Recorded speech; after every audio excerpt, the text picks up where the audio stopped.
तो दोस्तों स्वागत है आप सभी का फिर से एक बार दीदी लोग के चैनल में और हमारे भी चैनल में। तो आज एक बहुत ही प्यारा गाली गीत है, आप लोग कमेंट में बताइए गाली किसको पसंद है किसको नहीं पसंद है और गाली कैसा लगा।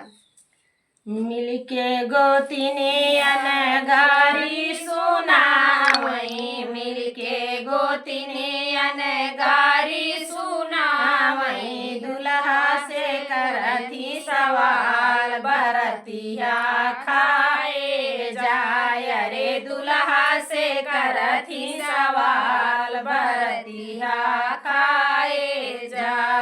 माई तोहार रोज जाई लोहराने, माई तोहार रोज जाई लोहराने, बहिनी तोहार रोज जाई कोहराने, मौसी तोहार बड़ी रहई कोहराने, तोहरी बहिनी हेरई मोटका भतरवा, तोहरी बहिनी हेरई मोटका भतरवा, कितने के कली हलाल बरतिया खाए जा, भला कितने के कली हलाल बरतिया खाए जा।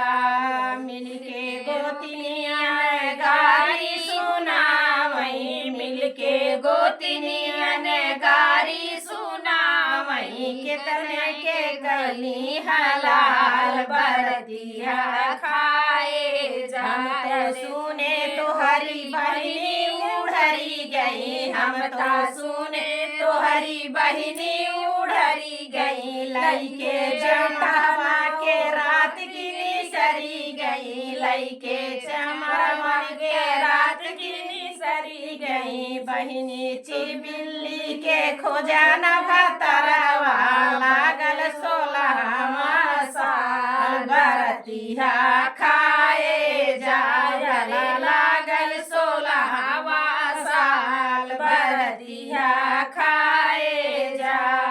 मिलके गोतिनियन गारी सुनावई, मिलके गोतिनियन गारी सुनावई, समधी से करती सवाल बरतिया खाए जाय रे, समधी से करती सवाल बरतिया खाए। हम तो सुने तोहरी बहिनी निसरी गई, हम तो सुने तोहरी बहिनी निसरी गई, लइके धोबिया के रात की निसरी गई, लइके धोबिया के रात के निसरी गई, बहिनी चिबिल्ली के खोजन भतरवा, लागई 16वां साल बरतिया खाए जाय रे, लागई 16वां साल बरतिया खाए जा। मौसी तोहार रोज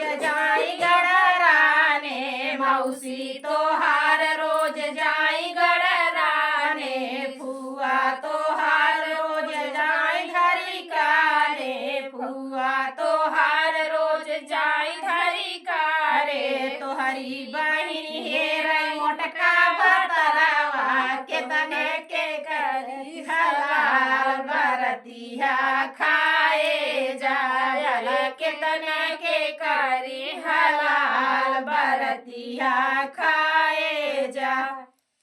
ये वीडियो कैसा लगा कमेंट में जरूर